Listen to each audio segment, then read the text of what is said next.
Salam and welcome to part number 183 in this fabulous book. Muhammad Sal'lal'laa'hu A'layhi Was'sallam is life based on the earlier sources, and we are busy with chapter number 59, which is the trench, and it's part number 183. So as we mentioned in the previous episode, the Prophet ﷺ got news that Mecca is on the way with 10,000 soldiers, and part of their heavy contingent, their key, the ace up their sleeve, is to have a very powerful force of cavalry, that means horses, because they knew that at the Battle of Uhud, it was the horses, led by Khalid bin Walid. There was 200 horses who found the gap when the archers went, and they say the horses won the day. So now they say we're going to come with even more horses. So now the entire army is coming, 10,000 with a lot of horses. And in that, Salman al-Farsi gave the fabulous suggestion of, Ya Nabi, the only way to keep horses out of Medina is to dig a trench. Let's take the story further from here. Time was short, and all efforts would have to be strained to the utmost if no dangerous gap was to be left in the defenses. But the trench did not need to be continuous. At many places, a long stretch of fortress-like houses at the edge of the city was adequate protection, and to the northwest there were some masses of rock which in themselves were impregnable, and they merely needed to be connected to each other. The nearest of these, known as Mount Sal, was to be brought within the entrenchments, for the ground in front of it was an excellent site for the camp. The trench itself would bound the camp to the north in a wide sweep from one of the rocky eminences to a point on the eastern wall of the town. This was to be the longest single stretch of trench and also the most important. As well as being the originator of the strategy and giving the solution to the trench, Salman al-Farsi knew exactly how wide the trench must be, how deep it must be, where it must be dug, and all the mathematical and geological features regarding the trench as part of the military strategy. And having worked with Banu Qurayza, he knew that they possessed. So Banu Qurayza was still friendly, right? They were still friendly. So the Muslims went to the Banu Qurayza. They had all the digging implements, and it's right. We are part of Medina, and you all must help. And in this stage, at the early stage of the Battle of the Trench, the Banu Qurayza kept to the constitution of Medina, and they helped Salman al-Farsi with the equipment that they needed with digging the trench. So nor were they averse to lending them in the face of the common danger. So they kept the constitution to say, you know what, Medina is now under common danger from 10,000 people and we need to help. For although the Banu Qurayza, the Jews within Medina, did not have any love for the Prophet ﷺ, the majority of opinion amongst them had been that their pact with him, the constitution of Medina, was a political advantage that should not be thrown away. So mattocks, pickaxes, and shovels were borrowed from them. They also supplied date baskets, which they were strongly woven of palm fiber and could also be used for carrying the earth out of the trench. The Prophet ﷺ made each section of his community responsible for a part of the trench, and he himself worked with them. And let's just look at this, what the trench looks like. All right, so let's just get our orientation sorted out. This is the trench itself. This is Medina itself. Now remember, Medina is in the north. Here at the bottom in the south is Mecca. So Mecca is here at the bottom, right? So Mecca is here. If you go north, you come to Medina. And to get our orientation right, this side here is west. This side is west. This side is east. This side is east. This green part is south. And the blue part is north, right? So we got our orientation sorted out very simply, right? Now, Medina is generally protected from three sides. The army, 10,000, must remember it's 10,000 horses, camels, heavy equipment, ammunition, spears, weaponry, body armor, steel for the humans, steel for the animals, food, and so it's heavy loads. So if there's 10,000 soldiers, it means there'll be 20,000 camels, because 10,000 just for the soldiers.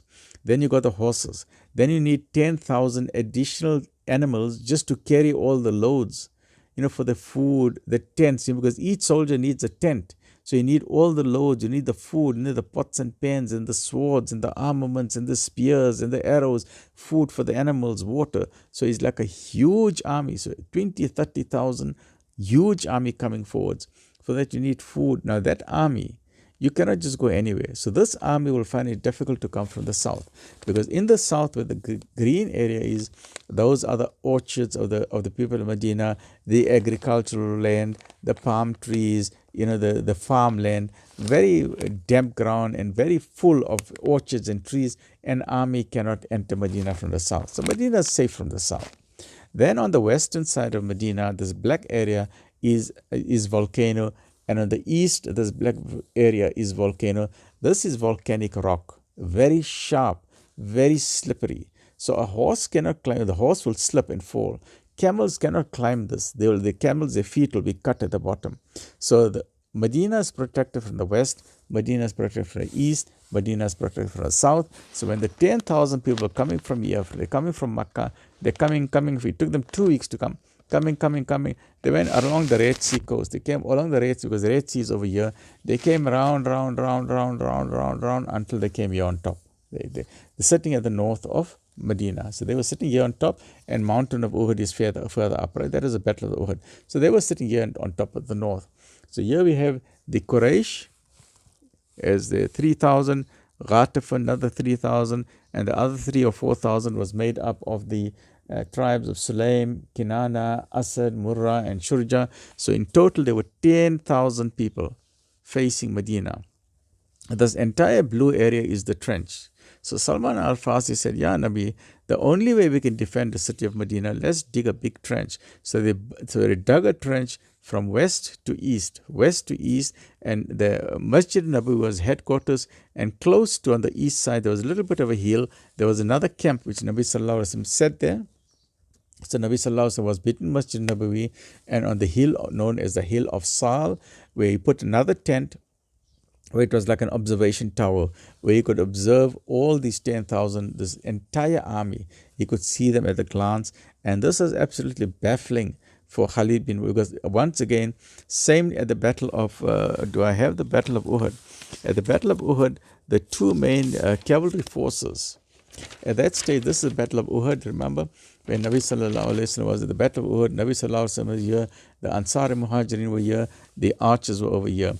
And Abu Sufyan was in charge of the front side, but Ikrama was in charge of the cavalry, and Khalid bin Walid was in charge of the cavalry. So Ikrama and Khalid bin Walid are in charge of the horses. So once again here in the Battle of the Trench, once again in front here where the Quraysh are, Khalid bin Walid and Ikrama were in charge of the horses. They said, look, we are the wings.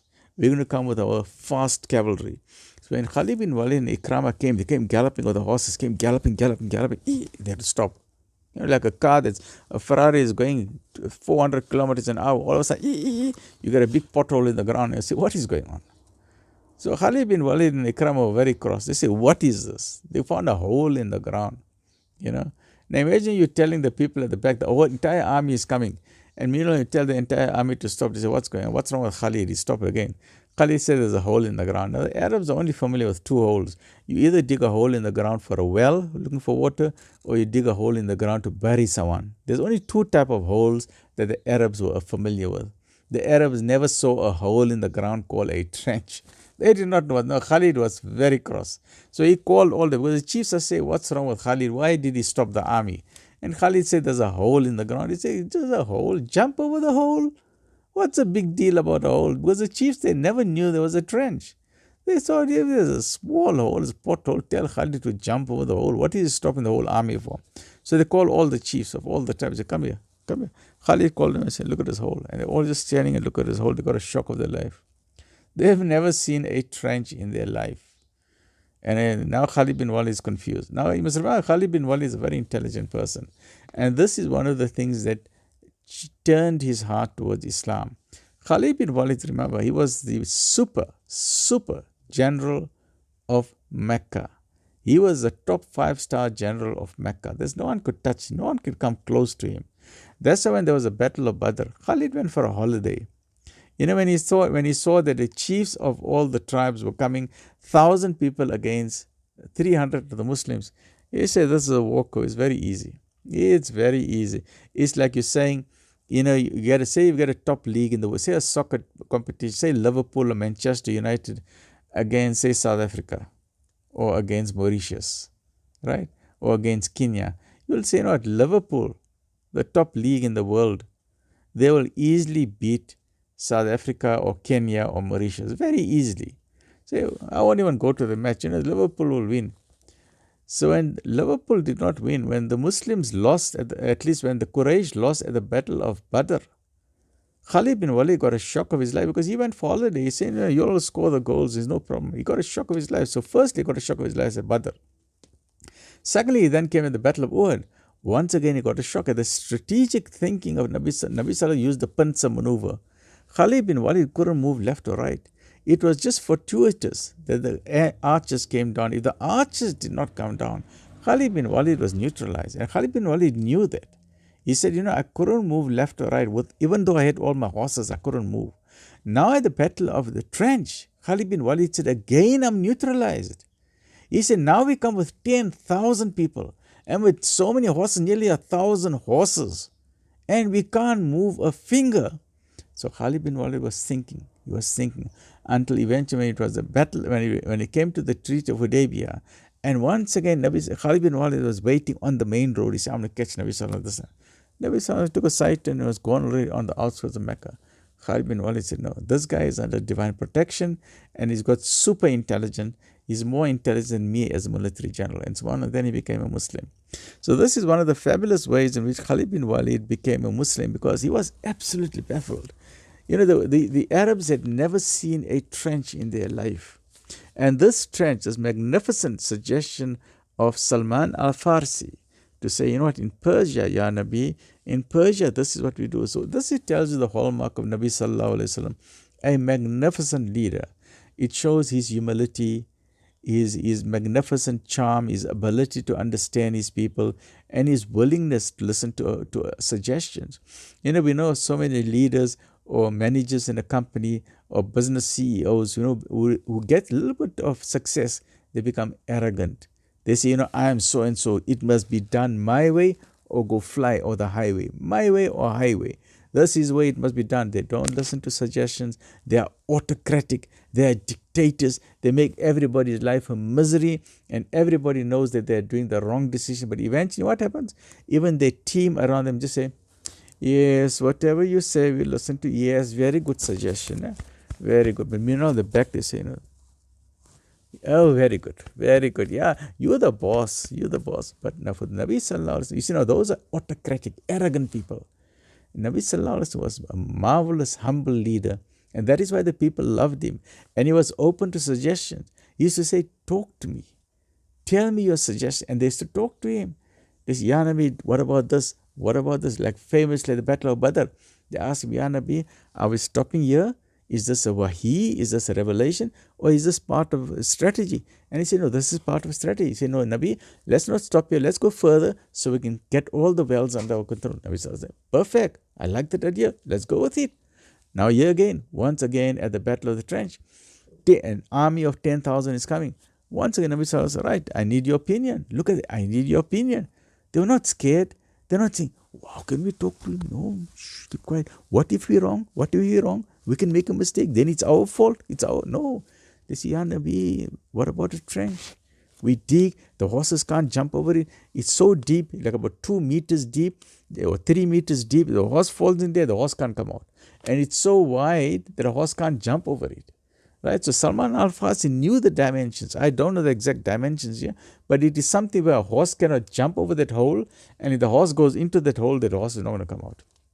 If the horse goes into that hole, the Muslims are standing there with the arrows. They're going to hit the horse, and they're going to hit that soldier as well. So the people were scared.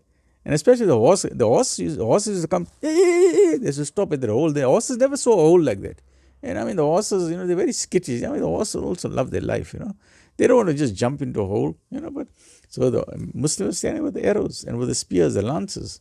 So now it was a stalemate. So Khalid bin Walid said, wow. So this shows the amazing leadership qualities of the most magnificent man that set foot on earth. So we need to learn from the marvelous example. And that is what the Quran says. He is on an exalted standard of character. The character he's got, the manners, the akhlaq, the leadership of the qualities of Nabi Sallallahu Alaihi Wasallam. Absolutely fantastic, fabulous. and we need to learn from that. We can never ever attain that status. We can never attain the status of the Sahaba. We can never attain the status of the awliya. But in our own little way, we must do ihsan, must try and be quality human beings, try and be a little bit better in everything that we do, and we learn from Nabi Sallallahu. And the same example stays at home. If you've got a decision to make at home, if you're the man of the house, the woman of the house, talk around the supper table. Don't say, do it my way. This is the way I want it in my house, no other way. No, say, let's talk. Yes, sometimes you have arguments. We're all human beings. You have an argument. But have an open discussion. Let people throw your opinions on the table. In that we can learn from something. Because Allah subhanahu wa ta'ala tells us in the Quran, perhaps you dislike something, but maybe it's good for you. Allah knows, you don't know. Stay well, look after yourself. Alhamdulillah Rabbil Alameen.